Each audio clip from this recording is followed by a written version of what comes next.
আমাদের লাইনে 99% কাস্টমার ভালো হয়, আর তারা আছে বলেই কিন্তু এখনো অবধি মার্কেটটা আমাদের চলছে। দেখো বস, এই ফ্রিজটার প্রবলেম ছিল ভেজ বক্সের মধ্যে সবজি যদি কাস্টমার রাখছিল সেটাও বরফ হয়ে যাচ্ছিল, অর্থাৎ ওভার কুলিং হয়ে যাচ্ছিল। আর ওভার কুলিং হয়ে গেলে আমরা সাধারণত ভাবি থার্মোস্টার খারাপ। আমিও প্রথমে তাই ভেবেছিলাম, তারপরে লক্ষ্য করছি থার্মোস্টারের যে তেলটা থাকে সেটা কুলিং কয়েল থেকে ছেড়ে নিচে চলে এসছে। হয়তো কাস্টমার বরফ ছাড়াতে গিয়ে তারটা টানা গিয়েছে, যার জন্য খুলে গেছে। আর এর জন্যেই কিন্তু নিচে প্রচুর ওভার কুলিং হচ্ছিল। এই থার্মোস্টারটা যেখানে থাকে সেখানে আমি ভালো করে লাগিয়ে দিলাম যাতে আর ভবিষ্যতে না খোলে, এবং কাস্টমারকেও বললাম যাতে এই তারটা ধরে টানাটানি না করে। এখানে কিন্তু কাস্টমার খুব খুশি, তার কারণ কাস্টমার নিজেও জানে যে একটা ফ্রিজে ওভার কুলিং হলে থার্মোস্টারেরই প্রবলেম হয়। আর মিস্ত্রি হিসাবে আমার কর্তব্য কাস্টমারের টাকা সেভ করার, সেখানে কোনো চিটিংবাজি করে টাকা ইনকাম করার উদ্দেশ্য কিন্তু আমাদের থাকে না। এবার কাস্টমার বলল, ভাই তোমাকে কত টাকা চার্জ দেবো? তো আমি স্যারকে বললাম, স্যার আপনি তো দেখতে পেলেন আমি একটা তার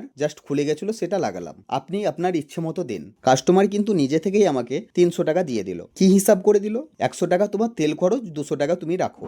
আর এই সব কাস্টমারের জন্যই আমরা কিন্তু এখনো অনেস্ট আছি এবং অনেস্ট থাকবো। তো আমাদের লাইনটা এইরকম, হাতের 5টা আঙুল যেমন সমান হয় না, প্রত্যেকটা কাস্টমারও সমান হয় না, আর তার সঙ্গে সঙ্গে প্রত্যেকটা টেকনিশিয়ানও কিন্তু সমান হয় না। তাই তো বন্ধু?